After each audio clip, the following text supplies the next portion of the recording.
I always knew my father saw me as an investment rather than a daughter. Growing up in the Chen household meant quarterly performance reviews instead of birthday parties, ROI calculations instead of bedtime stories. Richard Chen, CEO of Summit Technologies, didn't raise children, he groomed future assets. My earliest memory is sitting in his vast corner office at age 6, my feet dangling from the leather chair as he explained market capitalization. "Pay attention, Sophia," he'd say, eyes never leaving his Bloomberg terminal. "Everything in life can be quantified. Success, failure, even people." I paid attention. Oh, did I pay attention? While other kids played with dolls, I studied financial statements. When teenagers went to parties, I interned in every department of Summit Technologies, learning the business from the ground up. Not because father asked, he was too busy with his golden child, my brother Marcus, but because I saw something in those endless rows of numbers that others missed. Potential. Patterns. Power. Mother tried to give me some semblance of normalcy, sneaking in small acts of maternal love between father's rigid schedules. "You're more than your metrics, sweetheart," she'd whisper, helping me with calculus homework at midnight. She died when I was 15. Brain aneurysm. Father treated it like a disappointing quarterly report, an unfortunate setback, but nothing that should impact overall performance. I graduated from MIT at 19, double majoring in computer science and business. Father barely attended the ceremony, leaving right after taking the requisite photo for Summit's PR department. Marcus got a Ferrari for finishing his MBA. I got a middle management position in Summit's struggling cybersecurity division. "Prove your worth," father said, dropping the assignment letter on my desk. "Marcus will be taking over as CEO in 5 years. Show me you can at least manage one division competently." That was 3 years ago. In that time, I turned cybersecurity from Summit's weakest link into its fastest growing division. Our new security protocols became industry standard. Major contracts rolled in. The stock price doubled. Father never acknowledged any of it. Every presentation, every success, was met with the same cold stare and one question. "But how can you improve these numbers?" Then came the project that would change everything. I discovered a vulnerability in Summit's core software platform, one that competitors could exploit to steal client data. More importantly, I found a solution. A revolutionary AI-driven security system that could adapt to threats in real time. The development costs would be high, but the potential return was astronomical. I spent 6 months preparing the perfect presentation, accounting for every possible objection. Father scheduled the meeting for a Wednesday morning. I should have known something was wrong when I saw Marcus smirking in the conference room. "Absolutely not," father said, barely glancing at my carefully prepared slides. "The costs are excessive. The timeline is unrealistic. The entire concept is fundamentally flawed." "But the vulnerability," I started, "has already been addressed," Marcus interrupted smoothly. "My team has developed a more cost-effective solution." I stared at him. "Your team? You don't even have a technical background." "No," father said, standing up. "But he understands business. ROI. Strategic thinking." Each word felt like a blade. "Unlike some people, Marcus knows how to make sound investments." That's when I saw it, the way they exchanged glances. The slight nod Marcus gave. They weren't just rejecting my project. This was coordinated. "In fact," father continued, "given your recent performance, we're restructuring the cybersecurity division. Marcus will be taking direct control, effective immediately." The betrayal shouldn't have hurt. After 25 years of emotional neglect, I should have been immune. But something in me cracked. "You're making a mistake," I said, my voice steady despite the rage building inside. "That vulnerability is real. Marcus's solution won't." "Enough." Father's fist hit the table. "You're a failed investment, Sophia. I gave you every opportunity to prove yourself, and you've disappointed me at every turn. Clear your desk by morning." Marcus didn't even try to hide his triumphant smile. I stood up slowly, gathering my papers. "Of course, father. I'll have everything cleared out tonight." Finally learning obedience, he sneered. Too little, too late. If he had looked closer, he might have seen my slight smile. Might have wondered why I was taking my dismissal so calmly. Might have remembered that he wasn't the only one who taught me about investments. Mother had left me more than just memories of midnight study sessions. She left me shares in Summit Technologies, shares that father had dismissed as insignificant, shares that I'd spent the last 10 years quietly multiplying through careful investments and proxy companies, shares that combined with the holdings of certain board members who owed me favors amounted to a controlling interest in Summit Technologies. Father had 7 days until the annual board meeting. 7 days until he discovered what I'd learned from all those childhood lessons about quantifying everything, including revenge. Walking out of that conference room, my heels clicking against the marble floors of the empire he thought he controlled, I touched the small pendant I always wore, Mother's last gift to me. Inside was a microchip containing everything I needed: proof of Marcus's incompetence, evidence of Father's mismanagement, and documentation of my own successes. Let them celebrate their victory tonight. In 7 days, they'd learn what a failed investment could really do. I had one stop to make before clearing out my office. Down in the IT department, away from the executive floors, Sarah Zhang was waiting. She'd been my first hire in cybersecurity, brilliant and underestimated, just like me. "Is it time?" she asked, seeing my expression. I nodded. "Begin Protocol Aurora." Sarah's fingers flew across her keyboard, initiating the program we'd spent months preparing. Not a virus or anything destructive.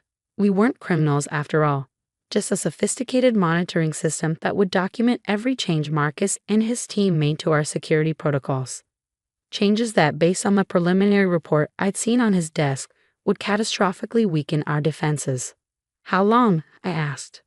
"The system will be fully operational in 6 hours," Sarah replied. "Every modification, every access attempt, every potential breach, we'll have it all documented and time-stamped." Perfect. I smiled, thinking of the board meeting ahead. Keep me updated. Back in my office, I began methodically packing my belongings. Photos, awards, the evidence of a career spent trying to earn the approval of a man who saw people as numbers on a spreadsheet. My phone buzzed. A message from Marcus. "Don't forget to hand in your keycard, sis. Wouldn't want you accessing anything you shouldn't." I took a deep breath, channeling Mother's quiet strength. Marcus always did underestimate the quiet ones. As night fell over the city, I took one last look at the office I'd worked so hard to earn. Father thought he was teaching me about business all those years. Instead, he taught me something far more valuable. Everything in life can be quantified: success, failure, even revenge. The next 7 days would prove just how well I'd learned that lesson. End of Part 1. Part 2, the preparation and power play. The next morning, Summit Technologies buzzed with rumors. Words like restructuring and family drama echoed through the corridors as I walked to my office one last time. Employees quickly looked away when they saw me, their pity almost palpable. If they'd looked closer, they might have noticed I wasn't walking like someone who just lost everything. My steps were measured, confident. Every click of my heels against the marble floor was one step closer to victory. Marcus was waiting in my office, lounging in my chair like he already owned it. "Just making sure you don't forget anything important," he said, rifling through my desk drawers. I set my box of personal items down carefully. "How thoughtful of you, brother." "Oh, come on, Soph." He leaned back, trying to look magnanimous. "Don't be bitter. This is just business. You know how it works, survival of the fittest." I thought of the monitoring program Sarah had activated last night, already documenting every change his team was making. "Indeed I do. Tell you what," he continued, standing up. "I'm feeling generous. Stay on as a consultant. Lower salary, of course, but at least you won't be completely unemployed. What do you say?" I smiled, thinking of Mother's words. "Patience, sweetheart. The best moves in chess are the ones your opponent doesn't see coming." "That's very kind," I replied, "but I have other plans." Marcus shrugged. "Suit yourself. Don't expect a reference letter." As he swaggered out, I noticed he'd left muddy scuff marks on my chair. Typical Marcus, always leaving messes for others to clean up. The next 6 days were a carefully orchestrated dance. While Father and Marcus celebrated their victory, I set my pieces in motion. First stop, Amanda Chen, our cousin and head of legal. She'd always been neutral in family disputes, caring more about corporate law than corporate politics. Her eyes widened as I laid out the evidence of Marcus's technical incompetence. "These security modifications he's implementing," she said, reviewing the logs Sarah was collecting. They're not just inefficient, they're potentially negligent. If there's a breach, the company could be liable, I finished. Shareholders could sue. Amanda looked up sharply. Does Uncle Richard know? Father sees what he wants to see, but the board might feel differently. She nodded slowly. I'll prepare the necessary documentation, just in case. Next was David Wong, our aging CFO. He'd been with Summit since before I was born, and I knew he'd been concerned about Marcus's lavish spending. Look at these projections, I said, showing him the real numbers behind my rejected security system. Compare them to Marcus's solution. David's fingers traced the columns, his frown deepening. These cost overruns, the maintenance requirements, this is unsustainable. The board meeting's in 4 days, I reminded him. They'll want your honest assessment. He gave me a shrewd look. Your father won't like that. The shareholders might like it even less if they don't get it. 3 days before the meeting, I visited Helen Park, one of our longest-serving board members. She'd been Mother's friend, though Father had forgotten that. Your mother would be proud, Helen said as we had tea in her penthouse office. She always said you saw patterns others missed. Father missed quite a few, I replied, showing her the shareholding documents. Her eyes sparkled as she understood the full picture. Richard always did underestimate the quiet ones, she mused. I'll make some calls. The other board members should be prepared. The day before the board meeting, I received an urgent message from Sarah. They're implementing Marcus's changes tonight.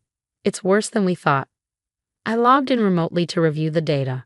Marcus's team was dismantling our most critical security protocols, replacing them with superficial patches that looked good on paper but left us dangerously exposed. Keep tracking everything, I instructed.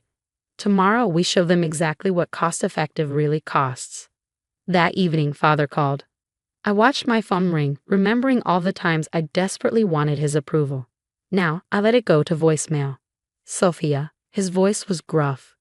Your brother tells me you've been discussing company matters with board members. Remember your NDA. Don't do anything you'll regret. I played the message twice, noting the slight tremor in his voice. He was worried. Good. The morning of the board meeting dawned bright and clear. I dressed carefully in Mother's favorite power suit, her pendant nestled at my throat. Sarah met me in the lobby, tablet in hand. Latest security logs, she reported. 3 attempted breaches overnight. Marcus's team didn't even detect them. Perfect timing, I smiled, ready to show the board what real cybersecurity looks like. The boardroom was already tense when I arrived. Father and Marcus sat at the head of the table, but several board members were huddled in quiet discussion. Helen caught my eye and nodded slightly. Before we begin, Father announced, I want to address the recent restructuring of our cybersecurity division. Actually, Helen interrupted smoothly. We have some concerns about that restructuring. Perhaps Ms. Chen could share her assessment. Father's face darkened. Sophia is no longer. I'm happy to share my findings, I said, standing. Sarah distributed tablets to each board member. In fact, I've prepared a comprehensive analysis. For the next hour, I laid out everything. The critical vulnerability I'd discovered, Marcus's inadequate solution, the documented security failures of the past week. With each slide, each piece of evidence, I watched Father's empire crumble. This is ridiculous, Marcus sputtered. These numbers err. Verified by our CFO, David interjected. I can confirm Ms. Chen's projections. The liability issues alone, Amanda added, could be catastrophic. Father slammed his hand down. I am still CEO of this company. About that, Helen smiled. I believe we should discuss the shareholding structure. I opened Mother's pendant, retrieving the microchip. Allow me to share some interesting numbers. As I displayed the true ownership breakdown, showing how I'd quietly accumulated controlling interests, I watched Father's face. For the first time in my life, I saw him truly shocked. How? He whispered. You taught me well, Father. Everything can be quantified. Success, failure, even power. The vote was swift and decisive. By noon, I was CEO of Summit Technologies. Father was offered early retirement, and Marcus was welcome to try finding another job with his newly documented track record. As security escorted them out, Father turned to me one last time. I didn't think you had it in you. That was always your problem, I replied. You never really saw me at all. Later that evening, I sat in my new corner office, the same one where I'd once dangled my feet from an oversized chair, learning about market capitalization. Sarah brought in a bottle of champagne. "Congratulations, CEO Chen," she grinned. "Want to hear something funny? Remember that vulnerability you found? The one Marcus couldn't handle. What about it?" "I just finished analyzing it. You'll never guess who coded that section of our platform originally." I raised an eyebrow. "Your father, 20 years ago. He wrote the bug that ultimately brought him down." I laughed, thinking about patterns and karma and the way life sometimes comes full circle. On my desk, next to my new CEO nameplate, I placed a framed photo of Mother. "You were right," I whispered to her smiling image. "I am more than my metrics." Picking up my phone, I began drafting a company-wide email. Summit Technologies was about to show the world what happened when leadership valued innovation over ego, collaboration over control, and actual results over appearance. Father had always said everything in life could be quantified.